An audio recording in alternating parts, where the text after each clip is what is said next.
திருப்பரங்குன்ற தர்கா கொடியை முருக பக்தர்கள் வணங்குறாங்க.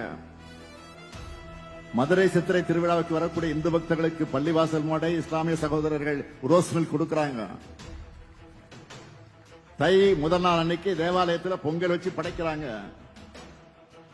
கிறிஸ்துமஸ் ரம்ஜான் வந்துட்டா இந்து நண்பர்கள்லாம் கேக் பிரியாணி எங்கன்னு உரிமையா கேட்கிறாங்க.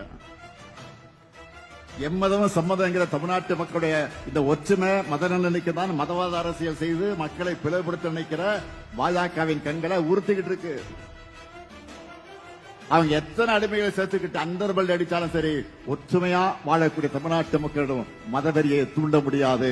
இந்த ஸ்டாலின் இருக்கிற வரைக்கும், எங்க திராவிட மாடல் அரசு இருக்கிற வரைக்கும் உங்களுடைய மதவெறி ஆட்டத்திற்கு இங்க இடம் கிடையாது. தமிழ்நாட்டு மக்கள் உங்களை ஓட்டுக்களால் விரட்டடிப்பாங்க.